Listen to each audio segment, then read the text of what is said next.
Welcome to Author. My name is Sven Michael Davison, and today I have a return of Josh Stolberg talking about his life as a Hollywood television writer and screenwriter. Here we go. I stayed in TV. I worked on Honey for a year and loved it and learned so much, but wanted something more. So I kind of wrote my way out of it. I wrote a spec script that wound up selling. It was called Bad Nougat, and it was a spec script that sold to a company that's no longer in existence now. It's called the Bubble Factory. And you remember the Bubble Factory? Yeah. So I sold my first spec to the Bubble Factory. Spent a year rewriting it for them. Never happened. Never got made. But that's how I broke into features. And then my first maybe 10 years of writing it was almost all spec sales.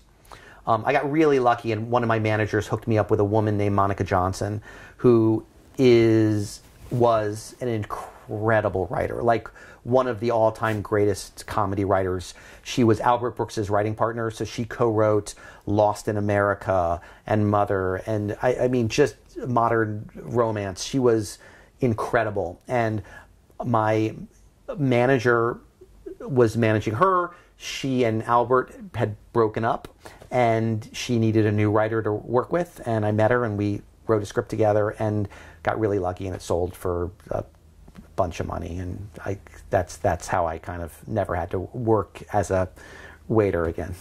And that film was, or that script was? It was called Closers. Never got made. It sold to Dimension. And there was a while where like Penelope Spheris was attached to direct it. She was the Wayne's World director. Yeah. Wrote a couple of drafts of it for Dimension. It was a comedy. Yeah, it'll never see the light of day, but it was my entree into Hollywood. Nice. Although I guess as we've been talking, it's funny. You have a lot of entrees into Hollywood, you know. Yeah, I was going to say, even the Biltmore was an entree into Hollywood. Yeah, I mean, exactly. Exactly. Yeah. You never know when that connection is going to happen. Yeah. Absolutely. Yeah. Eddie Richie is responsible for me sitting here right now.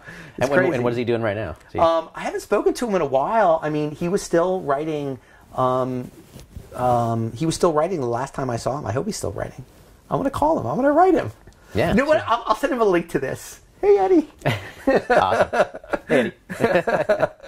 Yeah. So between the Closers, yeah, and Kids in America, yeah, what happened in there? What you? I wrote a lot. I was writing a lot. I did a lot of kids television. I wrote on Sabrina the Animated Series. I wrote on this Disney TV show called So Weird, which was a kind of a hip Disney show. A lot of kids. At the time, you know, now they're in their 30s, but a lot of them just love this weird, like, kind of paranormal kids television show. I wrote spec scripts, and I wound up starting to get to the point. My big, huge break, despite even after Closers, was a script called Passion of the Ark, which was a spec script I wrote with a guy named Bobby Florsheim. Good friend and a writing partner, and it was about a down on his luck guy who God comes to and says, "Build an ark," and it was called Passion of the Ark because it was right around Passion of the Christ, and my agent was like, "Well, call it Passion of the Ark. It'll help sell it." And it was one of those once in a lifetime script sales where we had 7 studios bidding on it, and it sold for more money than it should have, and it got turned into Evan Almighty. It sounds like the same story. Yeah. So it sold. It went out on like a Tuesday, and by Wednesday it was sold, and by Thursday we were fired off the project, and they had turned it in. The director of Bruce Almighty decided to turn it into Evan Almighty, took the script and went off and did his own film, and we're not on the poster. Like, we're not credited. Bobby and I lost all credit because it was so drastically rewritten from scratch. So it was bittersweet. You know, it was like one of these. On Wednesday, it's the best day of your life, and on Thursday, you're like, wait, what happened? What happened to my project? But at least you had a check in the bank. I mean, yes, exactly. Not as bad as no check and no credit. Exactly. Yeah. And I found I've written 10 projects that have not gotten made, and it turns into it's what you use to pay your rent and your kids' school and all of that. But then every once in a while you get opportunities. I wrote this silly horror movie for Piranha, and it was like this dorky thing, but yet I love it. It's the kind of film that I would have loved growing up as a kid. It's the kind of film that I would have snuck downstairs and seen it and been like, oh my God, I can't believe I'm watching what I'm watching. So that's the really fun thing about writing in Hollywood. It's just being having the opportunity to kind of do things that you would look back on when you were 8 and be like, wow. Yeah. Well, so for Piranha, was that did they hire you to write something like sort of tongue-in-cheek, sort of comedy, sort of what was the original concept, and what did you ultimately do? It's funny that one happened again in sort of like we were talking about DID, whether there was as many different ways that the condition manifests itself as there are people. Every project I've ever done has happened in a completely different way. So at that point, I had never written a horror movie before, and I was obsessed with horror movies. And a buddy of mine named J. Todd Harris, who was the producer on the movie, he owned the rights, or he had access to the rights of Piranha.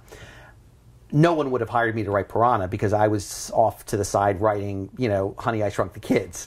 So I said to J. Todd, I went to him one day and I was like, listen, I'm going to write a script for Piranha. I know you can't hire me for it. I know that I'm not doing this officially, but I desperately want to do this. Give me 2 months, and I'll write a script. And I called it Killer Fish Lake Havasu. And I said I would give it to him, and if he likes it and he wants to try to use it as a Piranha movie, then great, let's full steam ahead. And if you don't like it, no harm, no foul. I'll take my script back. You'll go off on your way and do Piranha, and I'll have a spec script called Killer Fish Lake Havasu. And I was lucky enough. He was like, all right, I'll give you a shot. And he kind of hung out, and I went off and wrote a spec script for this project that I didn't own the rights to. And when he read it, he was like, all right, this could work. So he used that script and then optioned my spec and turned it into Piranha. And then it was a 7-year process of actually getting the film made. Wow. Yeah, it went through many, many different incarnations, and a couple of people came in and did rewrites of it. And then finally, my original spec came back to an amazing director named Alex Aja, who wound up directing the film. He did Hills Have Eyes, because I worked with him at Fox. Oh, you did? Yeah. So yeah. He's an incredible director. Yeah. Have you seen High Tension? I haven't. Oh, I saw Mirrors because I know he did that too. Yeah. Fox film, but yeah. No, Hills Have Eyes was great. High Tension is amazing. It's amazing. It's got one of the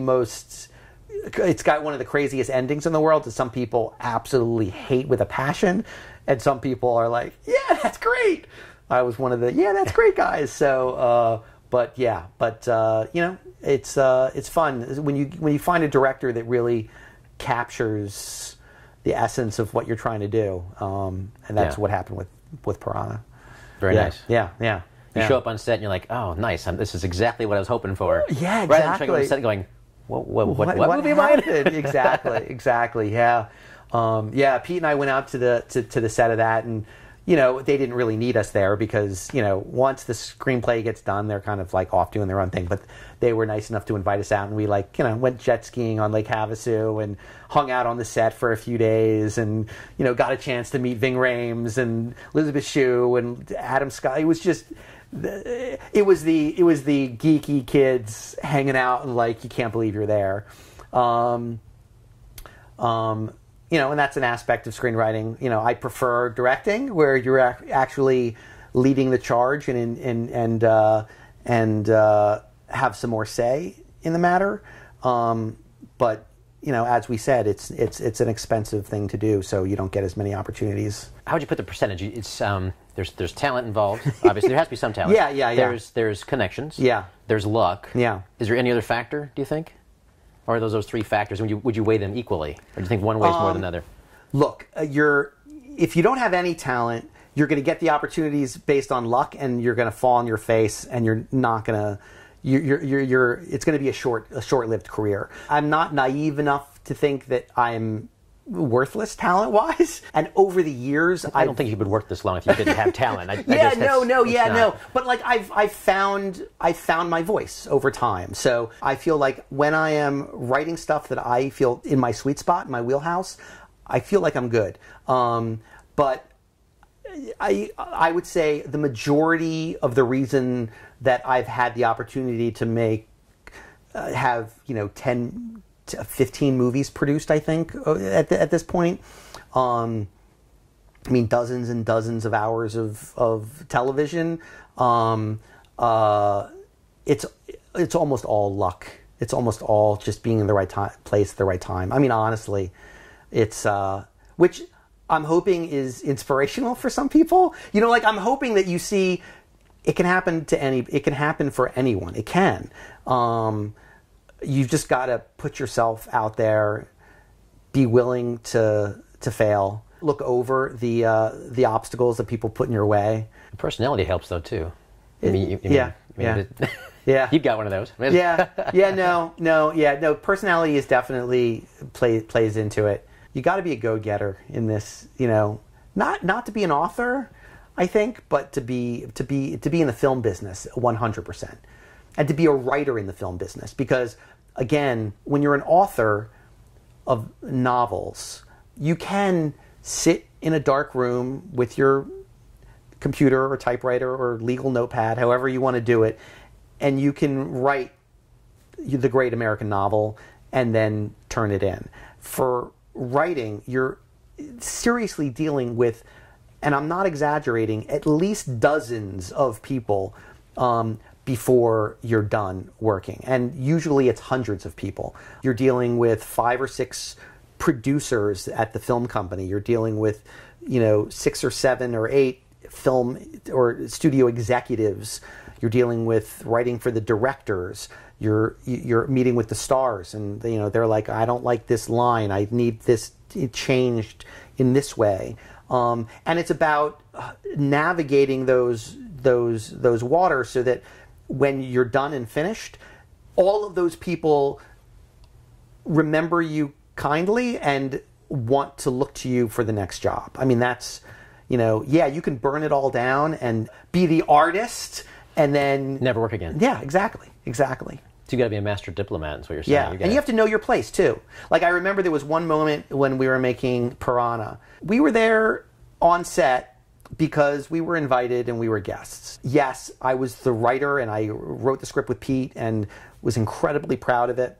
But at one point I was hanging out on the set and Ving Rhames came up to me, and he was lovely, but he wanted to talk about one of the scenes. And he came up to me, he started asking me a question about the motivation, his character motivation for one of the scenes. And I knew the answer, but I also knew enough that if in a half hour when he's shooting that film with Alex and he mentions, oh yeah, I talked to Josh about the motivation and I think I got it now, I look like a dick. Like I look like over Alex's head. Yeah, because the director's full control. 100%. So. But I also don't want to blow off Ving Rhames, so I have to say to Ving, or Mr. Rhames, I think I call him because he's freaking God. I said to him, "That's a great question, and I have some ideas about it, but I think that maybe we should talk to Alex about it to make sure that he's on board. So let that be the first thing we talk about when we hit the set." So it's about navigating it and making sure that he feels comfortable and that I'm not blowing him off and not doing something to upset the director later on. And then there are some sets where your opinion is welcome. Like when we were making Sorority Row, Stuart Hendler, who was the director, I loved him and he was great. And we were on set from 2 weeks before we started shooting. We were there for the rehearsals, and we were actively there for the rehearsals, and actors would turn, and Stuart would turn to me and say, what do you think about this? And we were making changes on the spot. And I felt no problem talking to an actor about their motivations on that particular film because Stewart was such a collaborative person. At the same time, he was the director. He was making all the decisions. I certainly would not have said anything that would have stepped on his toes. It's about finding your place in the machine of the film. You sent me a photograph of you and the late Carrie Fisher, but I didn't know what that was about. Oh, yeah, no. Carrie Fisher, I got a chance to work with Carrie on Sorority Row. So she played a house mother for the sorority, like the evil house mother that could possibly be bad. At one point, you think maybe she's a bad guy, but she goes down, guns blazing, trying to kill the slasher. But she worked for about a week on the set when we were shooting in Pittsburgh, and I got an opportunity to meet her, which was like pretty epic. Epic because, well, she's a pretty funny lady. I mean, I imagine she's been she's an incredible writer, really funny personality. I caught her at a time when she was, struggling a little as far as her mind goes. It was like an open secret. It was not something that she wrote plays about. Absolutely, it. Yeah. But just getting a chance to kind of hang out and talk to her about the craft of writing was pretty extraordinary. Yeah. I love that picture. I was really nervous. I was like walking. I gave Pete, my writing partner, my camera. I was like, I'm just going to walk behind her, just snap a picture as I'm walking by. And I walked by her like 5 or 6 times. I've got like pictures of me like walking behind her on the thing. And then finally, I was like, I'm really sorry. I'm such a huge, gigantic fan. Can we just take a picture? I wrote a story, like going back to that idea of like being active on Twitter. I've got a website too, www.joshstolberg.com. And I wrote a funny story about my conversations with her, and she kind of kissed me, and it just like blew my mind, like awesome. But I wrote a story about that on my website. Might be worth checking out. Anything else on the website we should check out? No. I have on my site. I have a lot of like photos of me from sets, and I don't keep an active blog, but I do have a few blog posts. Occasionally, people when they write to me asking questions about screenwriting, I'll sometimes write back via my blog. Usually now it's mostly just easy, quick answers on Twitter. But when there are bigger questions, I'll wind up writing back on my blog. I think one of my questions was like some of the biggest mistakes I've ever made. And one of the biggest mistakes I ever made was actually having to do with our friend David. David came to me, David Klawans, who I'm working with on this Prince project. He came to me and he pitched me Argo. He had the idea for Argo. He had the rights to it. And he was like, I've got this great idea. I see this being a big movie. And he pitched me the idea. And I'm like, yeah, Dave, I don't know. I just don't see that. I don't know. That's not. I'm sorry, man. I don't know what to do with that. And then he goes off and wins a freaking Oscar. So there you go. Big mistake. Big mistakes in Hollywood. I think I also passed on Wedding Crashers. I think I passed on Wedding Crashers. Did David Dupkin talk to you about that, or? No, the producer talked to me about it. Yeah. Gotcha. Passed on that. My writing partner Bobby passed on Harry Potter, so oh man, that's a big pass.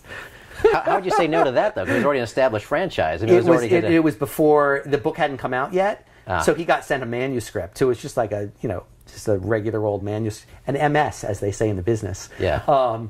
And he was like, yeah, it's too British. Too British. They wear trainers, not sneakers. I'm passing. Yeah. Oh my God, I can't even. Just the amount of projects that I've either passed on or have really desperately wanted and didn't get.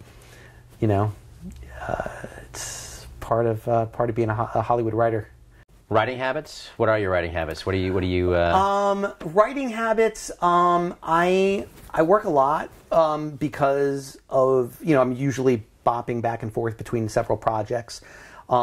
I don't like to work in deserted areas. I like to be around people. So you'll find me at the mall, in the food court writing. You'll find me at Starbucks. if I'm actively working on something and they give me an office, I'll wind up being in the office. And in that case, do you bring a tape recorder of people talking, or how do you deal with an office, or do you open the door and say, "Park your desk outside"? Exactly. I try. I do a lot of walking outside when I'm doing that, and sometimes when I'm in an office or if I'm on a studio lot working, I'll take my computer outside and I'll sit outside at the cafe and work. I need that distraction. I need the white noise around me in order to kind of focus. When I'm alone and cramped up, I get cabin fever, and that's when I start like going online and searching for cat videos. Okay. So there's something nice about that kind of world. I used to work a lot more at night before my kids. It used to be that my best time to write was like 10 p.m. to like 4 a.m. So you're like a barfly or something like that? Yeah. That's what I always used to do. But now that I have kids, it's I can't sleep in every single morning. My wife is nice enough to let me sleep in a couple of mornings a week. But now I wind up basically getting to work at 10 a.m. and working until dinner time, come back, have dinner with the kids and the family, and then usually try to get a couple more hours done at night. Gotcha. Yeah. And you like having multiple projects, right? Because it keeps your brain kind of... I love it. Yeah, love it. If I'm tied up on one, I always find myself getting less work done because you get to that point where I don't think of it as writer's block, because I never really have writer's block, but there is a dearth of creative energy for the project if that's all I'm working on. So I really like spreading it out, and I like working on different genres at the same time. I think that's always kind of helpful, because then I'm also not stealing. I'm not stealing bits and putting it, like I'm not drawing from one project. So like the 3 projects that I told you about now, there's a kind of a slapstick comedy, there's a straight up horror, and then there's my Prince thing is more of a it's got comedy in it, but it's more of a drama. It's a dramedy. Mm-hmm. So very different, very, very different tones. So every single time I sit down to work on them, they're fresh, they're new to me. Yeah. And do you have beta readers? Or do you have anybody you bounce get feedback with? Or? Lila, my wife, is the person that I give everything to first, and she's the harshest critic. Like seriously, I leave my meetings with her crying, usually literally crying because she's so hard. When I'm working with partners, obviously I rely on them a lot. My buddy Pete, my buddy Bobby, but then I've got a manager that I sometimes show the work to, but it's usually the people I'm turning it into. Gotcha. They're the first readers. And how many drafts you typically go through before you even show it to somebody? Several. I won't show it to the studio or to the network until I've gone through 3 or 4 or 5 drafts. I tend to do what they call a vomit draft, or what I call a vomit draft, where I just kind of everything out on the page, so those I would be embarrassed to show it to people. So I'll do the vomit draft. Then I'll rewrite that, and then I'll show that to Lila. I'll cry. I'll take a couple of days off. I'll go back in. I'll fix the stuff that needs to get fixed, and then usually the next draft will go into the lower level producer, the one that I can show it to without feeling like I'm going to get fired. Right. And then you try to save. You only get one real great read from the head of the network or the head of the studio. So you need that draft to be stellar. Yeah. So you want to make sure you hold it off until you're really, really ready. We have WGA rules say that you do one draft and you're supposed to get paid for the next draft, which is great, and you need those rules. But I sometimes use that first draft as a way of as finding the tone, making sure there are no major problems. So I'll wind up doing 3 or 4 drafts or 5 drafts before I turn in an official draft.